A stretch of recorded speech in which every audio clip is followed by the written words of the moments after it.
Okay. Now, is Minette here, or is she not? That is the main question.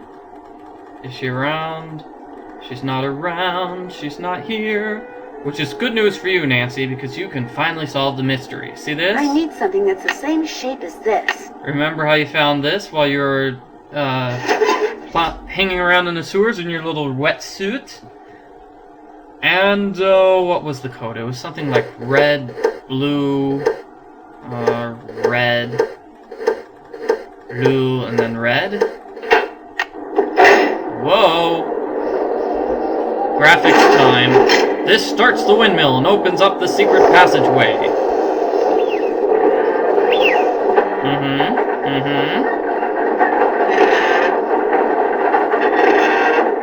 That's how windmills work, in case you didn't know. And it opens this secret passageway where Noisette did something. What did she do? Let's find out. Locked, of course. Everything's always locked. Use the key you got from the tunnel in the Cross of Lorraine. And here's what she did. So that's what Noisette stole. This is what she did. Stained glass. Lots of stained glass windows. Yay! If you are reading this, it means that I am dead. Nancy's going to read this, so I'll shut up. Yes, the rumors were correct. With the help of Hans von Schwesterkrank, I took the stained glass you see in front of you and hid it. Not for personal gain, but so these exquisite pieces of art would not be lost to the dangers of war. I was not a traitor, nor was Hans. He helped me because he knew it was the right thing to do. But why, you are asking? Why, when the war ended, did I not return them? Why did I not even admit taking them? At first it was because I was angry. After all that I had done for my country, when my friendship with Hans was discovered, people turned against me and accused me of terrible things. I wanted to hurt the people of Paris the way they were hurting me, so I said nothing about the stained glass. Then, when at long last I was deemed innocent, my anger subsided, but fear took its place.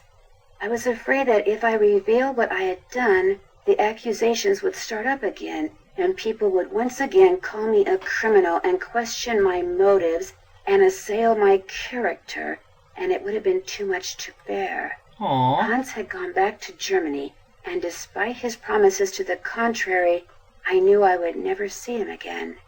Like everyone else, I just wanted to get on with what was left of my life, so again I said nothing.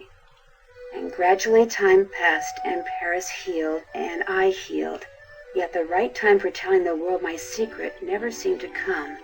And now I am Director of Public Works, a job I hold not only because I love the city, but because I wanted to make sure that someone, you, would be able to eventually find what I hid. Yes? Please make sure okay, these this pieces is the end of make the a letter. safe return to the world above, when you see them as they were meant to be seen, with sunlight streaming through their panes, interrupting the darkness with color and meaning and joy. Only then will you truly understand why I did what I did a lifetime ago. N.T. X-I-V-I-I-I. Yay! Okay, so that's what happened with Noisette. What to do? I don't need to read that letter again. Now, normally this is the point in the game. Well, in the other games, usually that's when the culprit of the game would show The door locked up. behind me, and nobody knows I'm down here. Not good. But the culprit doesn't show up here. It's kind of different. You have another puzzle. Un dernier énigme, cher ami.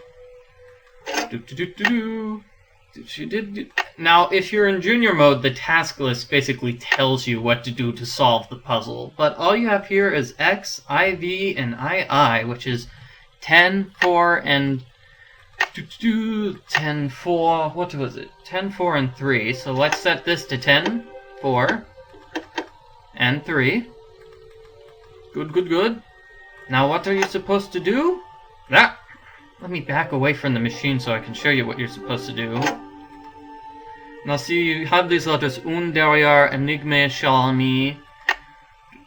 Now you want to use the code, the date shift code, something like that. common codes. Shift cipher, this one, the date shift. Doing that thing, and you need to do that with Xiaomi, which is the nickname, which is the nickname for this thing, M380. So you do the date shift on that with 380, 380, 380, 380, 380, 380, 380, over and over and over and over and over and over and over again until you get the message that you're supposed to type in into here, which is XVE. Oh, no spaces, that's right. XVE GMRQQEU MEQQGPMCKMRDUI. French again. French numbers. Dun uns quint. That's 2157. I know what that means.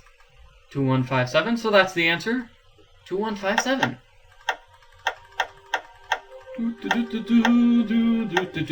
And when you get back to the studio shortly, then you're going to see what the culprit of the game is. So I'm going to skip to that because that's going to be in the next video. In the next video, we're going to find out who the culprit of the game is and just exactly what's been going on with Minette. So see you then. Let's call Bess and George.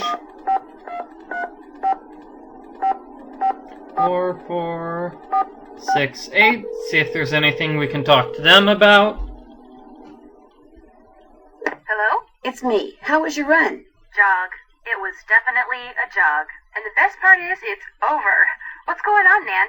I took this very strange phone call from Annette. Mm-hmm. At least I tried to. What was so strange about it? The guy wouldn't give me his name, and he sounded very hostile, and he had a German accent. And, not long after that, some unknown person sent Minette a box of cockroaches. Yeah. Ew, yuck.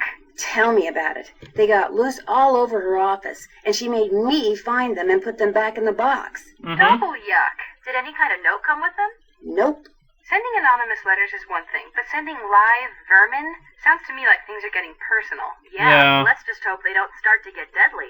It turns out that one of the threatening letters Minette got was sent by none other than her own assistant, Heather McKay. Mm-hmm. You're kidding. Why would she do that? According to Heather, it was a spur-of-the-moment thing. She said she got so fed up with Minette one day that she did it to get back at her. She said she never intended to hurt her, physically at least. Do you believe her? Mm-hmm. I guess. Just be careful. Maybe Minette's wackiness is contagious. I'd better go. Call us anytime, preferably soon. Calling the Hardy Boys.